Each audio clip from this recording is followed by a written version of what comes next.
Hello Capricorn, Sun, Moon, Rising, and Venus signs. Kamusta kayo? Sana po ay nasa mabuti kayong kalagayan. Welcome back po sa Star Tarot. At kung bago kayo rito, welcome din po kayo. Please subscribe, like, share my videos, and leave me a comment po kung naka-resonate kayo. So, yung first message ninyo is the fair man. So, you may be dealing with this fair man sa ngayon. Or maybe, meron kayong relationship with this man na merong blonde, gray, or white hair. So, po pwedeng foreigner ito, no? Po pwedeng foreigner or baka may dugong foreigner, yung ganon. Po pwedeng asawa mo siya, po pwedeng manliligaw mo, jowa mo, or baka business partner mo, no? O pwede rin na client mo. So, depende sa inyong sitwasyon. But this person is going to play significant role sa buhay ninyo around this time, no?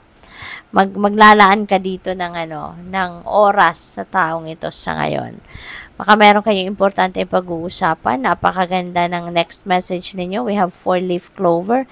Great good fortune, no, is on your way. Mababalot kayo ng swerte. No, napakalaking swerte yung babalot sa inyo at this time. Kaya napakaganda nito.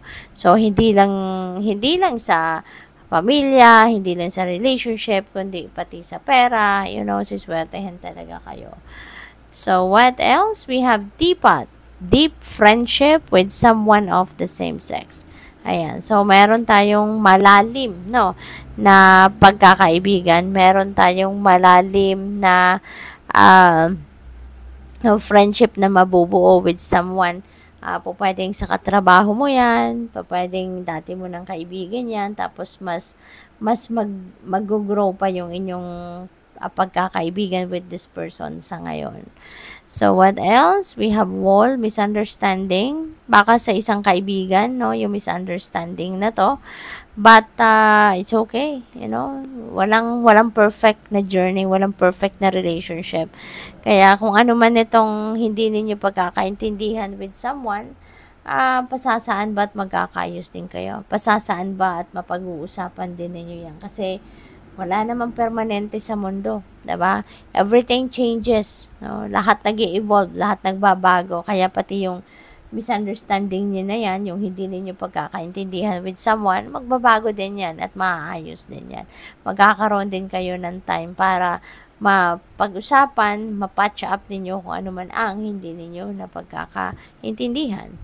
Family matters, pwedeng sa pamilya, pwedeng yung misunderstanding ninyo is another family member. Baka merong pinag-uusapan kayo na hindi kayo on the same page, no? Baka pwedeng sa pera, pwedeng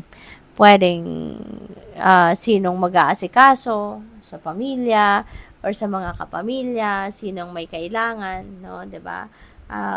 Baka division of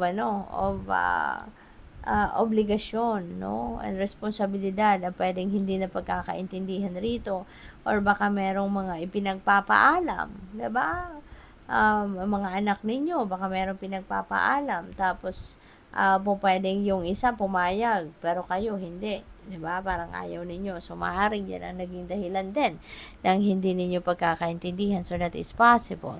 Or it could be anything, no? Pwedeng baka family business ang hindi ninyo na pagkakaintindihan, or financial obligations, mga ganon, no? Hatian ng mana. So it could be anything, no? So, good luck sa iyo. At don't worry, pasasaan ba't magkakaayos din kayo. Wala namang gulo na hindi naayos, walang problema na hindi nasusolusyonan. So, by the way, maraming salamat, no, for subscribing to my channel. And if you haven't subscribed yet, subscribe na po kayo. Thank you.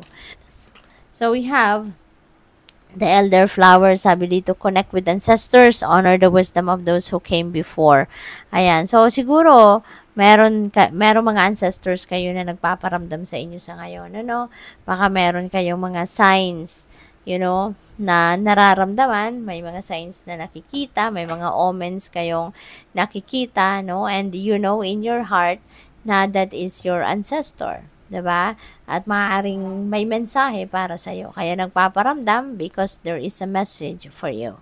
So, para kung gusto kong tulungan, gabayan sa kung ano man ang problema or ano man ang inyong pinagdadaanan. We have calendula, glow with golden light, radiate warmth and healing to all you touch. So, baka healer kayo, Capricorn. Baka healer kayo. Pwedeng alam nyo na to, no? Na meron kayong healing powers. Pwede rin na hindi pa ninyo alam, pero baka naririnig nyo na yung ibang tao, 'di ba? Na once na kunyari, meron kayong nakausap, kaibigan or kapamilya or whoever na maaring meron pinagdadaanan mabigat. Pero 'di ba kapag nakausap kayo, hinawakan mo ang kamay, 'di ba? Hinawakan mo ang balikat, 'di ba? To comfort, no? To comfort the person. Baka talagang may epekto yung touch ninyo. Baka talagang nakakaramdam ng paggaan ng pakiramdam ng tao, 'di ba? Yung mga gano'n. Ako personally, no, may experience akong ganyan, ano. I have a friend na gano'n.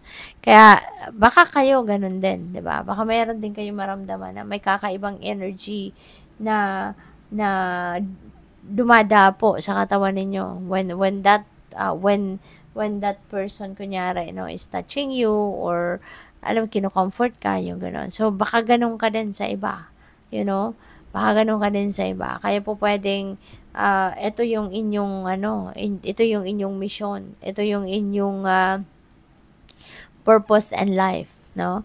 Na you're going to use your hands, you're going to use your touch to heal other people, no? Makatulong ka na gumaan ang mga pakiramdam ng mga tao may problema, 'di ba? Hindi lang sa salita, kundi yung kamay mismo, no? Maaaring gagamitin ninyo 'yan. Pwede din na alternative, yung parang sa alternative medicine, no? Pwedeng gano'n.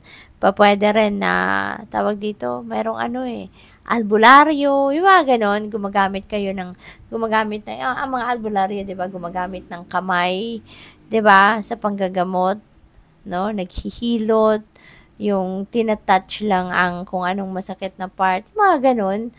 Siguro ang iba sa inyo naka-experience ng gano'n. Pero for those na hindi, so, ayun, pasensya na po. Kung wala pa kayong experience sa gano'n or wala kayong naging experience na gano'n. But may mga ganong sitwasyon, ano?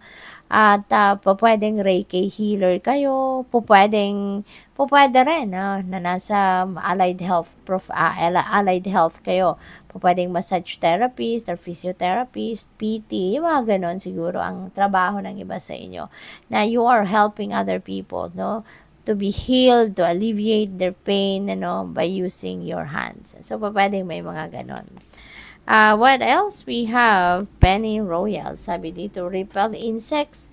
Use pennyroyal to naturally keep pests away from your home and garden. Ayan. So, hindi ko alam kung ano yung Tagalog nito or kung ano yung local name nito sa atin, yung pennyroyal na yan. Pero, ayan, pwedeng advice din ito sa inyo. Baka you are dealing with maraming insekto sa paligid ng bahay ninyo, at maaaring disturbing na. Kaya ito, pwede ninyong gamitin, para mapaalis ninyo yung mga insektong ito.